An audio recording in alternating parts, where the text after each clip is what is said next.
வணக்கம். இன்னைக்கு முந்திரி கொத்து எப்படி செய்யறதுன்னு பார்க்க போறோம். Welcome to YAFT channel.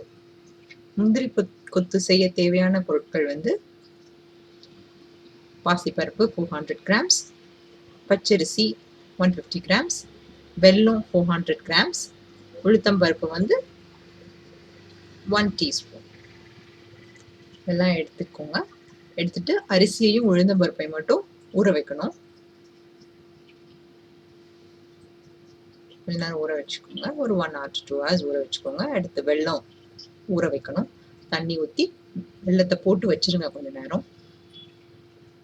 அது கொஞ்சம் ஊறுறப்போ பாசிப்பருப்பை வந்து வறுக்கணும். கோல்டன் ப்ரௌன் ஆகுற வரைக்கும் கொஞ்சம் வறுத்துக்கோங்க. இது வந்து நல்லா வறுத்தா தான் மிக்சியில் அரைப்படுறதுக்கு ஈஸியாக இருக்கும். ஸோ அதை நல்லா வறுத்துக்கோங்க. இந்த மாதிரி கோல்டன் ப்ரௌன் ஆனதுக்கு அப்புறம் இது கொஞ்சம் வந்து ஆற வச்சுக்கோங்க. அடுத்து இந்த வெல்லத்தை எடுத்து கொஞ்சம் காய்ச்ச ஆரம்பிக்கணும். அது கரையிற வரைக்கும் காய்ச்சினா போதும். முதல் தடவை வெல்லத்துல வந்து கொஞ்சம் மண் இருக்கும், அதனால ஃபர்ஸ்ட் வந்து அந்த மண்ணை வடிகட்டி எடுக்கணும். அதனால கொஞ்சம் நல்லா கரைக்கிற அளவுக்கு சூடு பண்ணிட்டு நல்லா கரைஞ்சிடணும். கரைஞ்சதுக்கு அப்புறம் அதை கொஞ்சம் வந்து நீங்க வடிகட்ட வேண்டியது இருக்கும். வடிகட்டிக்கோங்க. மண் வந்து கீழே இருக்கும், அதனால வடிகட்டுறப்போ அந்த மண் வர்றப்போ கொஞ்சம் நிப்பாட்டிடணும். இருந்தா ஒரு வேலை, கண்டிப்பா இருக்கணும்னு இல்லை, ஒரு வேலை இருக்கலாம். திரும்ப நல்லா காய்ச்சணும், நல்லா கொதிக்க விடுங்க கொஞ்சம் கட்டி ஆகிற வரைக்கும். ஒரு 5 நிமிஷம் 10 நிமிஷம் கொஞ்சம் கொதிக்க விட்டீங்கன்னா நல்லாயிருக்கும். அது கொஞ்சம் ஆற வச்சுருங்க. அடுத்து இந்த பாசிப்பருப்பு ஆற வச்சுருக்கோம் இல்லையா, அதை வந்து கொஞ்சம் நல்லா மிக்சியில் பொடியாக பண்ணிக்கணும். அடுத்து அதை வந்து ஜல்லிச்சிடணும். நல்லா நைஸாக பொடியாக இருக்கிற மாதிரி இருக்கணும். அதனால் திரும்ப திரும்ப நீங்கள் மிக்சியில் போட்டிங்கனாலும் பரவாயில்ல, கொஞ்சம் நல்லா பொடியாக அரைச்சிக்கோங்க. அடுத்து அரிசியையும் உளுந்தையும் போட்டு நல்லா தண்ணி வர்ற அளவுக்கு தண்ணியாக அரைச்சிடணும். ரொம்ப தண்ணியாக இருக்கணும். அடுத்து கொஞ்சம் அளவா மாவு மட்டும் எடுத்து அதில் கொஞ்சம் இந்த வெள்ளைப்பாகை போட்டு கொஞ்சம் நல்லா பிசைஞ்சுக்கோங்க.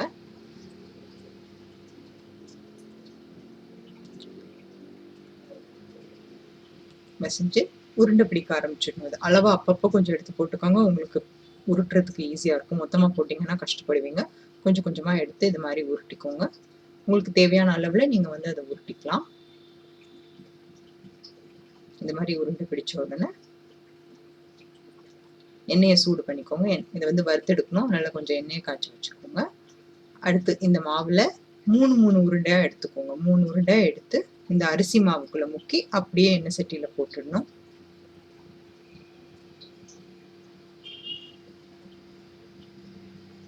ரொம்ப கோல்டன் ப்ரௌனாக வரணும்லாம் அவசியம் கிடையாது. அரிசி மாவு சட்டுன்னு வெந்துடும், அதனால் அளவாக எடுத்தீங்கன்னா போதும்.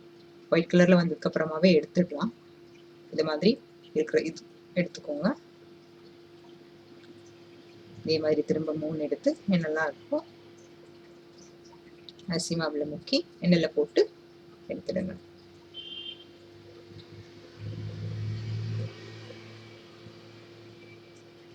அவ்வளோதான். இது வந்து ரொம்ப சத்தான ஒரு டிஷ், ட்ரெடிஷ்னல் டிஷ்ஷும் கூட, உடம்புக்கு ரொம்ப நல்லது.